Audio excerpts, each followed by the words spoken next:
প্রিয় BA six সেমিস্টারের ছাত্রছাত্রীরা, আজকে আমি যে বিষয় নিয়ে আলোচনা করব, তোমরা অনেকেই রিকোয়েস্ট করেছো যে স্যার আমরা যে বেঙ্গলি যে এলসিসি সাজেশনটি আপনি দিয়েছেন বা ইম্পর্টেন্ট কোশ্চেনগুলো বলে দিয়েছেন, সেগুলো যদি একটু টাইপ করা থাকে তাহলে খুবই ভালো হয়। অনেকেই বলেছো এবং অনেকে বলেছো যে স্যার আপনারা জানি ক্লাস করানো থাকে, আপনাকে ফোনে খুব একটা পাওয়া যায় না, ব্যস্ত থাকেন, কিন্তু আপনি রিপ্লাই করেন শেষের দিকে। কারণ একটাই, আমি ক্লাস আমার করাতে হয়, সকাল থেকে ক্লাস থাকে, অন্যান্য টিচারদেরও ক্লাস থাকে, তো আমরা সময় পেয়ে উঠি না। তবুও চেষ্টা করি, বিভিন্ন সাবজেক্টে তোমাদের রিকোয়ারমেন্ট থাকে, কিছু কিছু দিতে পারি, বাকিগুলো দিতে পারা সম্ভব হয় না। তো আমি তোমাদের কম্পিউটারাইজ টাইপস করে বেশ কিছু কোশ্চেনই দিই, এবং যেগুলো মনে হয় তোমাদের তাড়াতাড়ি দেওয়ার কথা, যেগুলো আমি ক্লাসে বা স্যারেরা ক্লাসে যেগুলো লিখিয়ে দেন, ঠিক আছে, সেগুলো সহ তোমাদের আমি তুলে ধরি। মেন কথা হচ্ছে, তোমাদের অনেকে হয়তো বিভ্রান্তি করবে, টাইপ করা নোট, টাইপ করা জিনিস, তো এইগুলো ম্যাটার করে না। ম্যাটার করে কোনটা, যে তুমি কোন কোশ্চেনটা ইম্পর্টেন্ট পাচ্ছ, সেখান থেকে সাজেশান কমন আসছে কি না, এটা ইম্পর্টেন্ট। কারণ ফার্স্ট সেমিস্টার থেকে তোমরা ফলো করছো, তোমরা জানো সিক্স সেমিস্টার তোমরা এই লাস্ট সেমিস্টার তোমরা ফাইনাল ইয়ার দেবে, তোমরা জানো যে তোমাদের যেমন করে হোক তোমাদের সাহায্য করেছে পিভি স্টাডি ক্লাস, সেগুলো পড়ে তোমরা কমন পেয়েছো। প্রশ্ন অনেকে টিউশনি না পড়েও এই সেমিস্টারটা যদি ভালো করে বেরিয়ে যাও, অনেকে গ্র্যাজুয়েশন কমপ্লিট হয়ে যাবে, অনেকে কেন ম্যাক্সিমামই সব কমপ্লিট হবে তোমরা।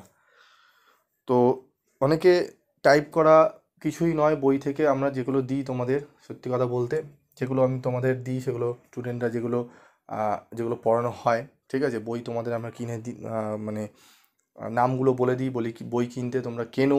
নোটসগুলো আমরা ঠিক খুঁজে পাচ্ছি না, কতটা লিখতে হবে, তো সেগুলোই আমরা করি, ঠিক আছে। তো সেটা বড় কথা নয় যে সেগুলোকে করা যায়, সেগুলো কিছুই নয়, একটু সময় লাগে, গুগল ফটোতে ফেলে টাইপ করে সেগুলো টাইপিং করে পেস্ট করে তোমাদের দিয়ে দেওয়া। সেগুলো না করে তোমাদের চেষ্টা করা হয় যত তাড়াতাড়ি সম্ভব নোটসগুলো তুলে ধরা, সেগুলো হাতে লেখা হোক বা যতটা পারি টাইপ করা, এবং কিছু না হলে সেগুলো তোমরা যেগুলো হাতে লেখা থাকে সেগুলো দিয়ে দিই, ঠিক আছে। তো এইটুকু মাথায় রাখবে যে পুরনো যে চ্যানেলগুলো রয়েছে, অনেক চ্যানেল রয়েছে, শুধুমাত্র আমার যে চ্যানেল রয়েছে তা নয়, অনেক পুরনো চ্যানেল রয়েছে, সেখানে বিশ্বাস রাখো, ভরসা রাখো। চ্যানেলগুলো তোমরা যেগুলো দেখে এসছো সেগুলোকে বিশ্বাস রাখো, ঠিক আছে। বিভ্রান্তিমূলক কিছু চ্যানেল রয়েছে যেগুলো কিছুই নয়, তোমাদের এমনভাবে প্রেজেন্টেশন দেবে, মানে তারাই ইয়ারের কোশ্চেন পায়, তারাই বই থেকে নোটস বানায়, বাকিরা কোনো টিচার কেউ পড়াশোনা করেনি, সব টিচাররা কিছু জানে না, অনেকেরই এমন ভাব, ঠিক আছে। এগুলো আলটিমেট একটা কথা আছে না, অল্প বিদ্যা ভয়ঙ্করী। যারা অল্প বিদ্যা একটু জেনে ভয়ঙ্কর হয়ে ওঠে, তারা ভাবে যে আমি যা শিখেছি সেটাই সেরা, বাকি আর কেউ কিছুই জানে না, এটা ব্যাপার থাকে অনেকে। তো যাই হোক, সেইগুলো আলোচনা আমাদের মধ্যে বিষয় না, তোমাদের জাস্ট একটু সাবধান করা, তাই জন্য করলাম। তো তোমরা নোটস পাবে, অবশ্যই নোটস পাবে, এবং তোমরা অনেকগুলোই টাইপস করা নোটস পাবে, এবং যাদের তারা রয়েছে অনেক বিশাল সাবজেক্টের ব্যাপার থাকে, আমাদের পড়াতে হয়, সময়টা খুবই কম পাওয়া যায়, ঠিক আছে।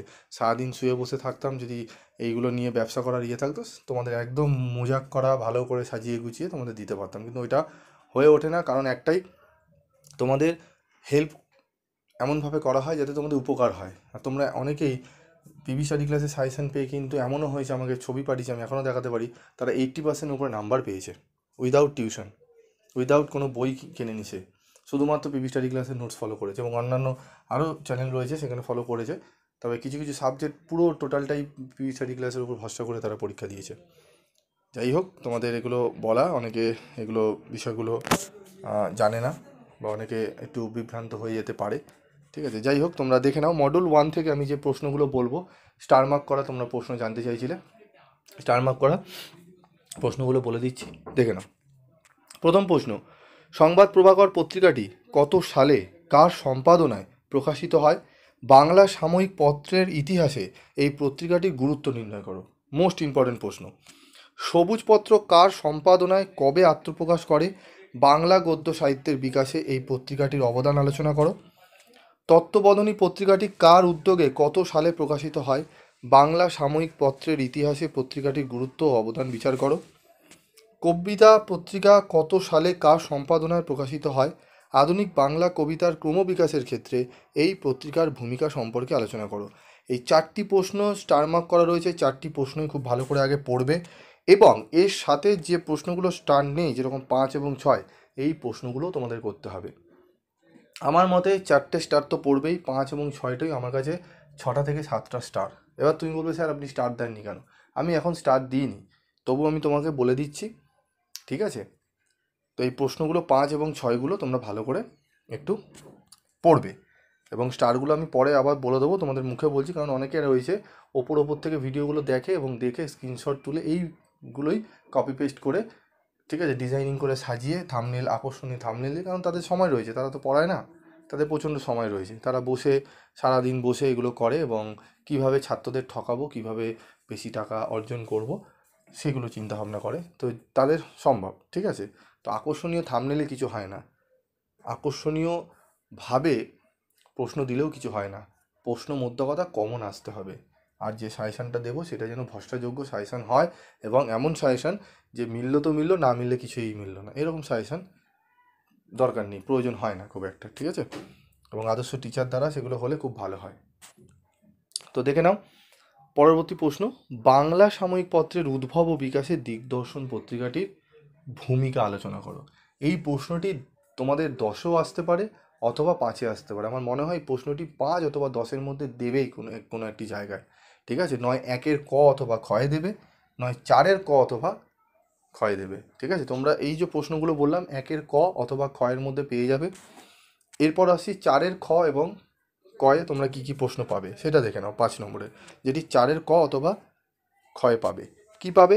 বাংলা সাহিত্যের বিকাশে বঙ্গদর্শন পত্রিকাটির গুরুত্ব বিচার করো, বাংলা গদ্যের বিকাশে সবুজ পত্র পত্রিকাটির ঐতিহাসিক গুরুত্ব আলোচনা করো, বাংলা সাহিত্যের বিকাশে কল্লোল পত্রিকার ভূমিকা দিক নির্দেশ করো, রবীন্দ্রোত্তর আধুনিকতার প্রতিষ্ঠায় পরিচয় পত্রিকার গুরুত্ব বিচার করো, বাংলা গদ্যের বিকাশে কালিকলম পত্রিকাটির গুরুত্ব বা ভূমিকা আলোচনা করো, বাংলা সাহিত্যের বিকাশে প্রগতি পত্রিকার ভূমিকা নির্দেশ করো, ঠিক আছে? এবং বাংলা সাময়িক পত্রের ইতিহাসে তত্ত্ববোধিনী পত্রিকার ভূমিকা নির্দেশ করো। যেগুলো স্টার মার্ক রয়েছে সেগুলো ভালো করে পড়ে যাও, আশা করি তোমরা অনেক অনেক প্রশ্ন কমন পাবে।